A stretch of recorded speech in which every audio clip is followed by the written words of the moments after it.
අපේ ඉතාලි චාරිකාවේ තවත් එක ලස්සන දවසක්. උදේ පාන්දරම අපි දෙන්න නැගිටලා නපෝලි නගරේ ඉඳලා රෝම් බලන්න ගිය ගමන තමයි අද අපි ඔයාලට මේ වීඩියෝ එකෙන් ගේන්නේ. මේ වීඩියෝ එකේ අවසාන වෙනකන් අපිත් එක්ක රැඳිලා ඉන්න.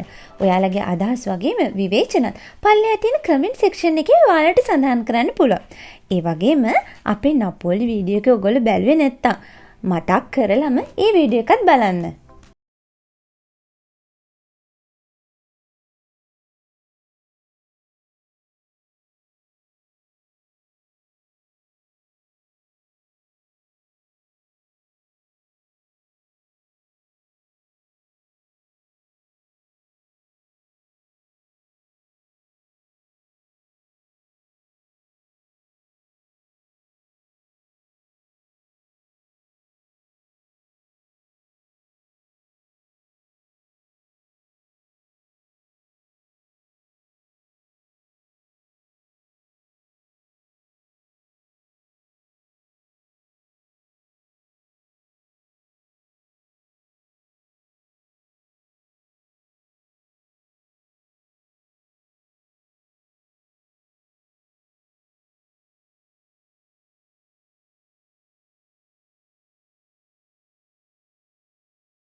ඒ වගේම අපි රෝම් බලන්න ගිය දවසේ ආසෙහෙම නිල් පාටට හරිම පැහැදිලිව තිබුණේ.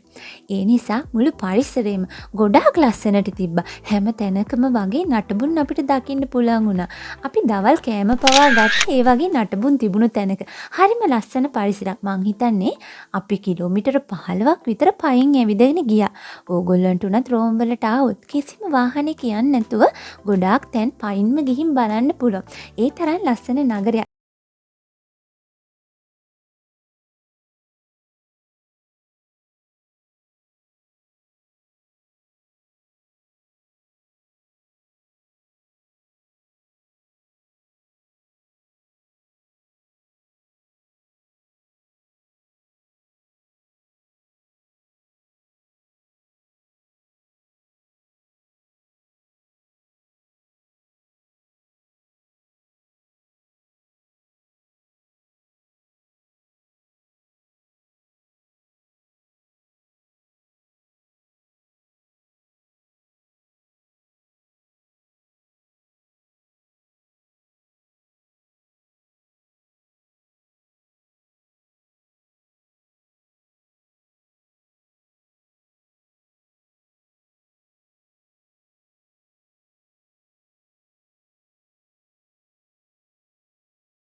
මේ වාදනයට චුට්ටක් ඇහුම්කන් දෙන්නකෝ.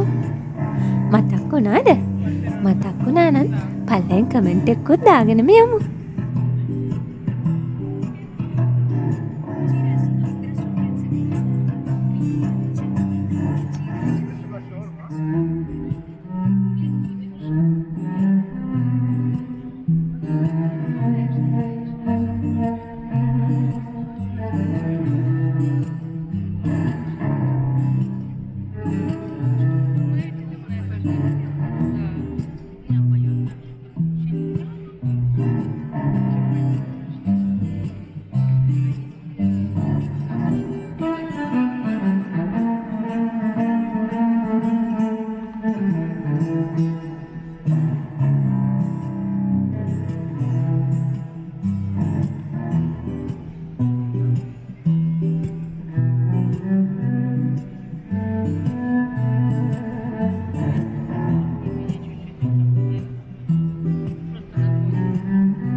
ට්‍රේ ඔෆ් ෆවුන්ටන් කියලා කියන්නේ රෝමේ තියෙන සුවිශේෂී දියවුල්පතක් වන බැරොක් කියන දියවුල්පත ආශ්‍රයෙන් කරපු එක නිර්මාණයක්. මෙන්න මේ නිර්මාණය කරලා තියෙන්නේ ඉතාලි ගෘහ නිර්මාණ ශිල්පියෙක් වන නිකොලා සල්ෆිගේ අදහසකට අනුව. ඊට පස්සේ ජේසස් පන්නේනි එක්කලා තවත් පිරිසක් එකතු වෙලා මේ නිර්මාණය වැඩ කටයුතු ඉවර කරලා තියෙනවා. මේකේ උස මීටර 26ක් වගේම පළල මීටර 49ක් වගේ තියෙනවා. ඉතින් මෙන්න මේ තැනට ඇවිල්ලා ගොඩාක් ආදරවන්තයන් ඒගොල්ලන්ගේ ආදරය හැමදාටම තියෙන්න කියලා ප්‍රාර්ථනා කරලා කාසියක් මෙන්න මෙතනට විසිට් කරනවා.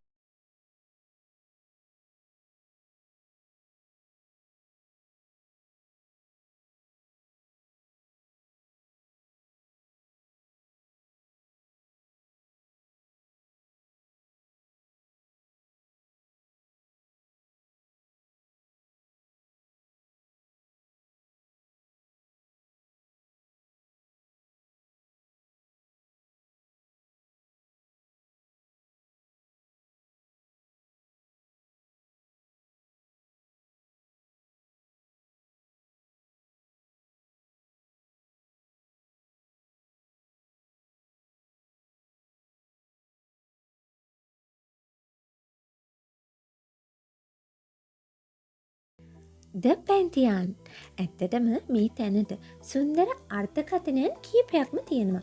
උදාහරණයක් විදිහට එක්සත් රාජධානීට අනුව තොරණ විදිහටත් ග්‍රීක භාෂාවට අනුව සියලු දෙවරුන්ගේ දේවාලය විදිහටත් තමයි හඳුන්වන්නේ. 609 වර්ෂයේ වගේ අතීතයේ ඉඳලා රෝමානු දේවස්ථානයක් වන මේ තැන හඳුන්වන්නේ සාන්ත මරියා හා දිවි පුදන්නන්ගේ පල්ලිය විදිහටයි. ඔගස්ටස්ගේ පාලන කාලය තුළදී ඒ කියන්නේ ක්‍රිස්තු පූර්ව 27 ඉඳලා ක්‍රිස්තු වර්ෂ 14 කියන කාලය තුළදී මාකස් අග්‍රිපා විසින් තමයි මෙන්න මේ නිර්මාණය කරලා තියෙන්නේ. ඊට පස්සේ ක්‍රිස්තු වර්ෂ 126 දී ඇන්ඩ්‍රියන් අධිරාජ්‍යයා විසින් මේ ස්ථානය නැවත ගොඩනගලා පූජා කරලා තියෙනවා. හැබැයි මේ නිර්මාණයේ ඉදිකිරීම ආරම්භ කරපු කාලය ගැන නම් ශීතව සඳහන් වෙලා නැහැ.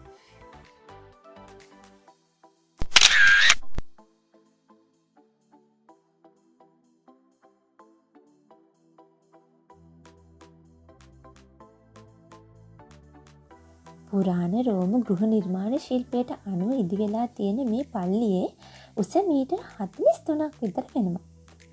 අද වෙනකොට කෞතුකාගාරයක් විදිහට පවත්වාගෙන යන මේ දේවස්ථානය ප්‍රධාන සංචාරක නැවතුම් පළක් විදිහටද ක්‍රියාත්මක වෙනවා. සාමාන්‍යයෙන් මේ තැන ඉරිදා ඇරුණාම අනිත් දවස් 6ෙම උදේ 8:00 ඉඳලා හවස 7යි කාල වෙනකම් ඇරලා තියෙන්නේ. ඒ වගේම ඉරිදාට උදේ 9 ඉඳලා හවස 5:45 වෙනකම් මහ ජනතාව වෙනුවෙන් විවෘත වෙලා තමයි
අපි දන්නෙත් නැතුවම දවස ගෙවිලා ගියා. බලන්න යන්න තැන් තව ගොඩාක් තිබුණත් ඉතාලි වලට සමු දීලා බස් එකට නගින්න අපිට වෙලාව තිබුණේ හවස 6යි ගානකට. ඉතින් දුකින් උනත් රෝම් නගරයටත් සමු දීලා අපි අපේ ගෙදර යන්න පිටත් වුණා.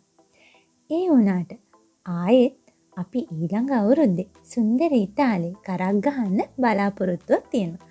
ඒ ගමනට අපි හොඳටම කල්ලාල් අරගෙන ඉතාලියේ අපිට මගහැරුණු තැන් තව සුන්දර නගර කීපයක් බලන්න යන්න තමයි අපි හිතාගෙන ඉන්නේ. ඉතින් එහෙම ගියාට පස්සේ ඒ විස්තරත් අරන් ඔයාලා ගෙදරට එන්න. අදට අපි ඉතාලි සුන්දර මතකයන් ඔයාලට දීලා මෙතනින් නවතිනවා. ලබන සතියේ ආයෙත් ප්‍රංශයේ තියෙන ලස්සනම කාසල් එකකින් අපි ඔයාලා ගෙදරට එන්න. එතකන් ඔගොල්ලෝ හැම දිනාටම සුබ සතියක්.